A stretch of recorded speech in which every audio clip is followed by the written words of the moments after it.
Russia has launched airstrikes in northern Syria. This is according to U.S. officials, senior military U.S. officials. Russia warplanes began bombarding Syrian opposition targets in the war-torn nation's north on Wednesday.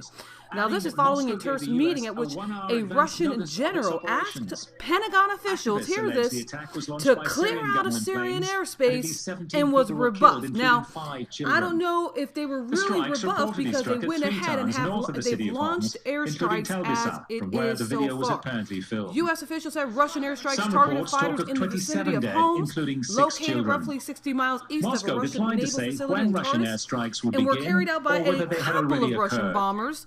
Now, the strikes hit targets at homes in Hama, but there's no presence, they're claiming, of ISIS in those areas. Now, that's according to senior U.S. defense officials. However, the Russian airplanes are hitting areas where the Free Syrian Army, aka the moderate Syrian rebels that the U.S. was training along with Saudi Arabia and Turkey and other anti-Assad groups, were located at. So again, according to a U.S. senior official, President Barack Obama and Vladimir Putin agreed on a process to so-callingly deconflict military operations yesterday. However, the Russians today have bypassed that process. Here's a soundbite. Check this out. Listen, my friends, Russia told U.S., get out of the airspace, and we did.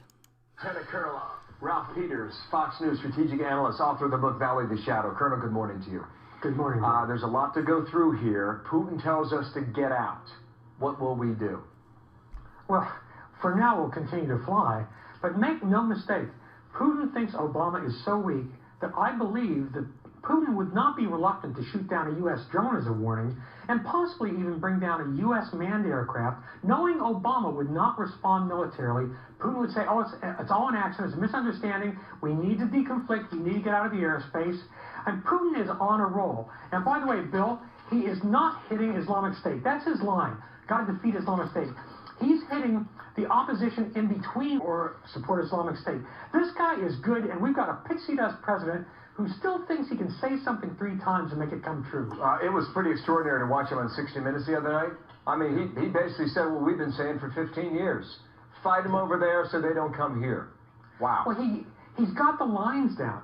Putin is a master of propaganda. He's brilliant at turning a situation on its head, and where he's going into Syria to rescue the world, save the world from ISIS.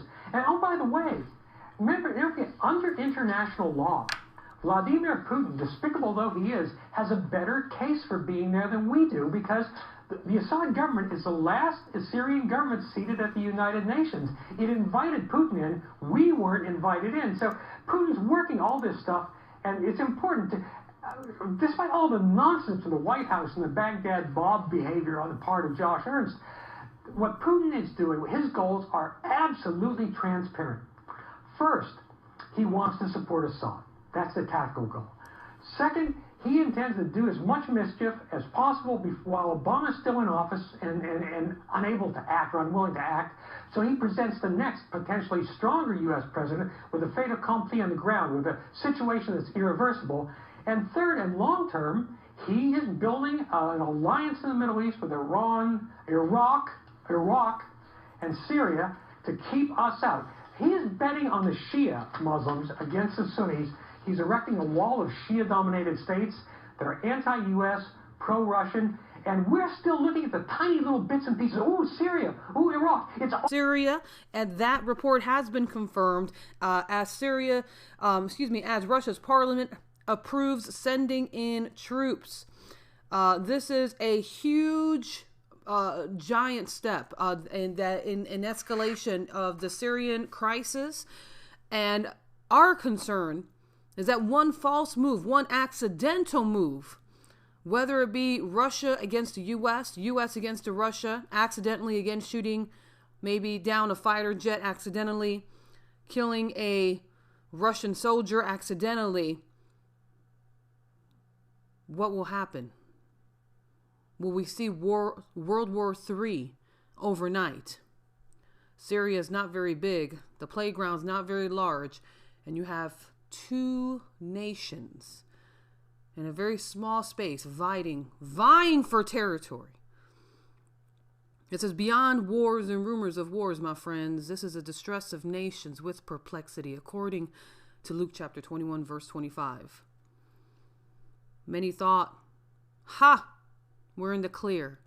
Shemitah passed, blood moons passed, nothing has happened. My friends, it's just started. Stay tuned, get saved, get right with God. Call on the name of the Lord, and you shall be saved.